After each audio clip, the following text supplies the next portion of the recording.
Bonjour, Karine Boutilly, hypnothérapeute, coach de vie, énergéticienne. Alors, avec toutes mes excuses, j'ai complètement zappé les cadeaux. Merci à mes contributeurs qui m'ont fait la remarque et qui m'ont dit « Alors Karine, tu as oublié les cadeaux, t'en as parlé, mais alors vraiment rapidement, et puis il manque ça, ça, ça. » Et là j'étais là, il me semblait pourtant, et non. Donc je suis vraiment désolée, je suis passée directement au service rendu et l'aspect contact physique. Alors aujourd'hui, nous allons reprendre le couple et son entente en fonction du réservoir d'amour d'après Gary Chapman. Nous l'avons vu, nous nous sentons aimés selon des actes d'amour qui diffèrent selon les individus. Gary Chapman les appelle les langages d'amour et il en liste 5.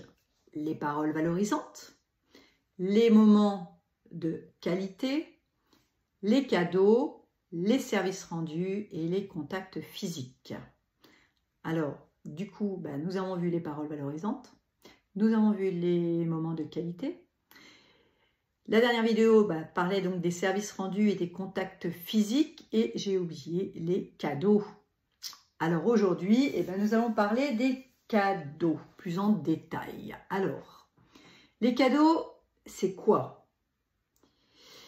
Les cadeaux, c'est quelque chose que vous pouvez tenir dans votre main en vous disant « Regarde, il ou elle a pensé à moi » ou encore éventuellement une surprise à l'autre, une sortie spéciale, par exemple son resto préféré, un concert que le partenaire voulait absolument voir, l'organisation de son anniversaire avec ses amis.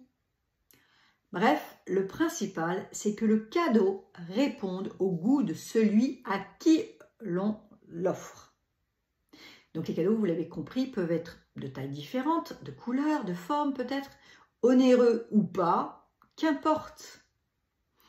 En général, les personnes sensibles aux cadeaux ne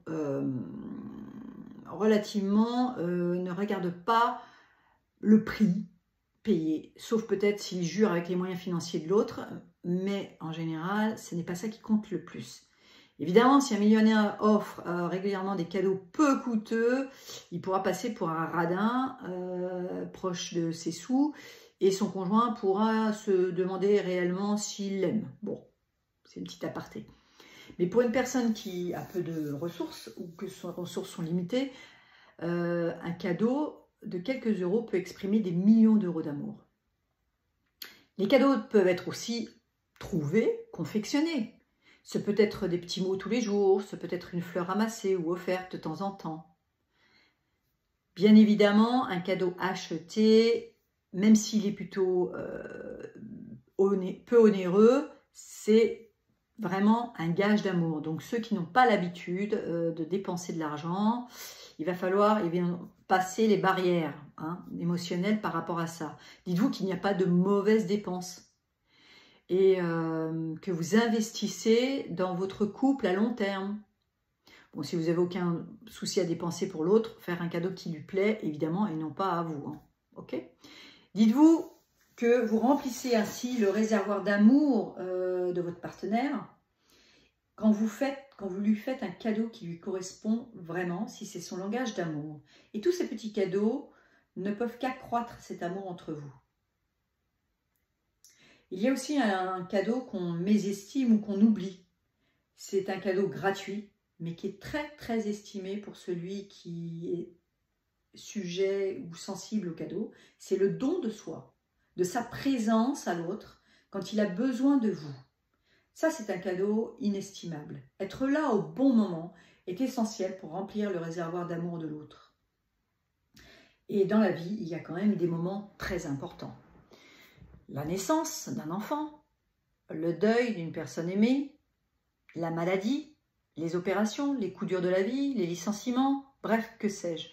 Savoir l'autre à ses côtés physiquement est un vrai gage d'amour. Donc vous l'avez compris, les cadeaux n'ont pas forcément besoin d'être coûteux. Ils n'ont pas besoin non plus d'être hebdomadaires. Ils n'ont pas forcément ils ne sont pas forcément en rapport avec une valeur marchande, mais plutôt tout avec l'amour.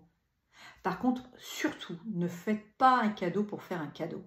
Car il n'y a pas pire que de recevoir un cadeau qui n'a pas été pensé pour faire plaisir à l'autre. Vous risquez à coup sûr de refaire descendre votre réservoir d'amour. Car il aura vraiment l'impression que vous n'avez pas réfléchi suffisamment le cadeau et que ça a été fait par-dessus la jambe. Donc, afin de mieux connaître les goûts de votre partenaire, faites une liste de cadeaux reçus, par exemple, au fil des années et sur lesquels votre partenaire s'extase. Ça permet de mieux saisir ce qui lui plaît. Observez-le. Observez ses couleurs, observez ses goûts. Regardez quels sont ses centres d'intérêt. Quelles sont les choses qu'il aimerait mais qu'il n'offre pas s'offrir,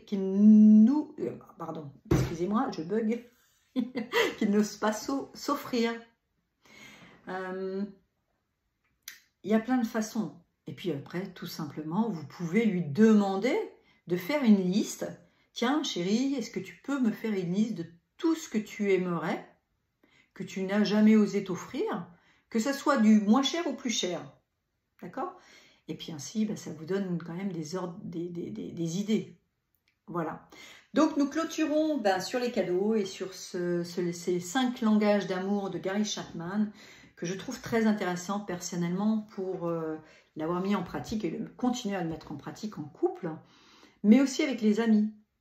Parce qu'après tout, ça marche et ça fonctionne parfaitement aussi entre amis, tout simplement, pour mieux connaître l'autre.